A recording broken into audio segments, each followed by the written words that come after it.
എത്രാമത്തെ സ്ഥലവും ഇങ്ങനെ വില കൂടുന്ന കാര്യം പറഞ്ഞോണ്ട് കയറി ഇറങ്ങണോ? ഇത് സ്വർണത്തിനെക്കാളും പൈസ ഈ സാധനത്തിന് ഞാൻ അറിഞ്ഞ ഇതങ്ങനെ. ഇത് പിന്നെ വെറുതെ കിട്ടുന്ന സാധനമാണോ? വണ്ടി എടുക്കുക, അടുത്ത സ്ഥലം നോക്കുക. ഇത് നടപടിയാവുന്ന എനിക്ക് തോന്നണില്ലട്ടാ. എനിക്ക് അത്ര പോലും ഇല്ല. അത് ഇവളുടെ ഈ പിശുക്ക് സ്വഭാവം വെച്ച്. അയ്യോ, സത്യം പറഞ്ഞതിന്റെ ബഹുമാനം ഒന്നും വേണ്ട. ഇരിക്കുക. എടി, ഒന്നില്ലെങ്കിൽ നീ സിന്തറ്റിക് ഹെയർ നോക്ക്, അപ്പൊ പൈസക്ക് ലാഭം കിട്ടും. അല്ലെങ്കിൽ നിന്റെ ഉടുക്കത്തെ പിശുക്ക് അങ്ങോട്ട് വിടുക, എന്നിട്ട് നാച്ചുറൽ ഹ്യൂമൻ ഹെയർ നോക്ക്. അല്ല, ഈ സിന്തറ്റിക് ഹെയർ എന്താ സംഭവം? എടി, സിന്തറ്റിക് ഹെയർ എന്ന് പറഞ്ഞാണ്ടല്ലോ, അത് നമുക്ക് ശരിക്കും മുടി പോലെയൊക്കെ തന്നെ തോന്നിക്കും. പക്ഷെ അത് റിയൽ ഹ്യൂമൻ ഹെയർ അല്ല. നമ്മുടെ ഈ നൈലോൺ പോളിസ്റ്റർ ഒക്കെ പോലത്തെ ആർട്ടിഫിഷ്യൽ ഫൈബർ കൊണ്ട് ഉണ്ടാക്കിയ ഒരു ഫേക്ക് ഹെയർ. അതുകൊണ്ട് തന്നെ ചീപ്പും റേറ്റ് ആയിരിക്കും. റേറ്റ് ചീപ്പായിരിക്കും. ആ, അതെ. അല്ലടാ, എന്നാ പിന്നെ നിനക്കത് നോക്കിക്കൂടെ? അത് ഇവിടെ അല്ല, ഇതിവിടെ പറ. എന്നാ പിന്നെ നിനക്കത് നോക്കിക്കൂടേനോ? എന്തായാലും ഇത് ഹെയർ എക്സ്റ്റൻഷൻ ആണെന്ന് എല്ലാവർക്കും മനസ്സിലാവും. എടി, ആൾക്കാർ എന്ത് വിചാരിക്കും പറയുന്നുള്ള എല്ലാ കാര്യം. ഒറിജിനൽ ഹ്യൂമൻ ഹെയർ ആകുമ്പോ അതിന്റെ സുഖം ഒന്ന് വേറെയാ. അല്ലെങ്കിൽ പ്രേമത്തിലെ സൗഭ്യം പറഞ്ഞ കണക്കാവും. എന്നാ പിന്നെ ഒറിജിനൽ ഹ്യൂമൻ ഹെയർ അങ്ങ് വാങ്ങിയാ പോരെ? പൈസ ഇല്ലാഞ്ഞിട്ടൊന്നും അല്ലല്ലോ. കണ്ണൂരിൽ അറിയപ്പെടുന്ന വലിയൊരു പണക്കാരന്റെ മോള പുള്ളിക്കാരി. എപ്പ അക്കൗണ്ടിൽ നോക്കിയാൽ 50,000 മിനിമം ബാലൻസ് ഉണ്ടാവും. അത് നിനക്ക് എങ്ങനെ അറിയാ? ഒബ്സർവേഷൻ.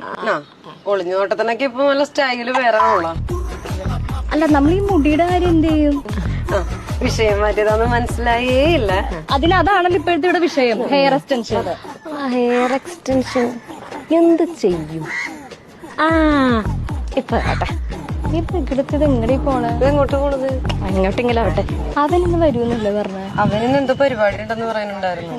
അതുകൊണ്ട് പണയം വെക്കണമായിരിക്കില്ല, അതിന്റെ ഓട്ടത്തിലായിരിക്കുംല്ലേ. ഇത് ചോദിക്കാൻ വേണ്ടിട്ടാണ് നീ ഇപ്പൊ അവന്റെ കാര്യം അന്വേഷിച്ചത്? പ്രിയ, നീ ഞാൻ സീരിയസ് ആയിട്ടൊരു കാര്യം പറയട്ടെ. സംഭവം അവന്റെ പാട്ടും ശബ്ദമൊക്കെ സൂപ്പറാ. അവന് കോളേജിൽ കുറെ ഫാൻസും ഉണ്ട്. അതുകൊണ്ട് ഇപ്പൊ അവന്റെ ലവറാ നീ എന്ന് പറയുമ്പോൾ നിനക്കത് ഭയങ്കര ക്രെഡിറ്റും പ്രൗഡൊക്കെ ആയിരിക്കും. പക്ഷെ നീ മനസ്സിലാക്കേണ്ട ഒരു കാര്യമുണ്ട്. അവന്റെ 4ാമത്തെ റിലേഷൻഷിപ്പാ നീ. എന്ന് വെച്ചാൽ നീ പോയാൽ അവന് വേറൊന്ന്, അത്രേ ഉള്ളൂ. പക്ഷെ നിന്റെ ആദ്യത്തെ. അതുകൊണ്ട് തന്നെ നീ അവനോട് കാണിക്കുന്ന ഡെഡിക്കേഷൻ എത്രത്തോളം എന്ന് എനിക്ക് നന്നായിട്ട് അറിയാം. മോളെ, ഈ കോളേജ് ലൈഫ് എന്ന് പറയുന്നില്ലേ നമ്മുടെ ജീവിതത്തിലെ ഒരു പാർട്ട് മാത്രമാണ്. ഇപ്പോഴത്തെ ഈ ത്രില്ല് വെച്ച് നിന്റെ എൻ്റയർ ലൈഫ് ബുദ്ധിമുട്ടിലാവരുതെന്ന് എനിക്ക് നിർബന്ധമുണ്ട്. നിനക്ക് അവനേലും നല്ല ആളെ കിട്ടൂടാ. അതും കഴിവ് വെച്ചല്ല, പക്ഷെ ക്യാരക്ടർ കൊണ്ട് എന്തായാലും കിട്ടും. എടാ, നിന്റെ കരുതൽ കൊണ്ടിട്ടാണ് എന്നോട് ഈ പറയണേന്നൊക്കെ എനിക്കറിയാം. പക്ഷെ അതുപോലെ തന്നെ അവനെയും എനിക്കറിയാം.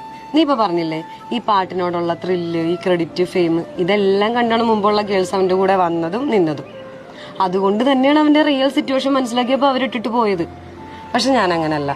അവന്റെ നല്ല ഒരു സിറ്റുവേഷനിൽ മാത്രമല്ല, മോശം സിറ്റുവേഷനിലും ഞാൻ നിൽക്കുന്ന ഉറപ്പിച്ചിട്ട് തന്നെയാണ് ഞാൻ ഈ റിലേഷൻഷിപ്പ് ചൂസ് ചെയ്തത്.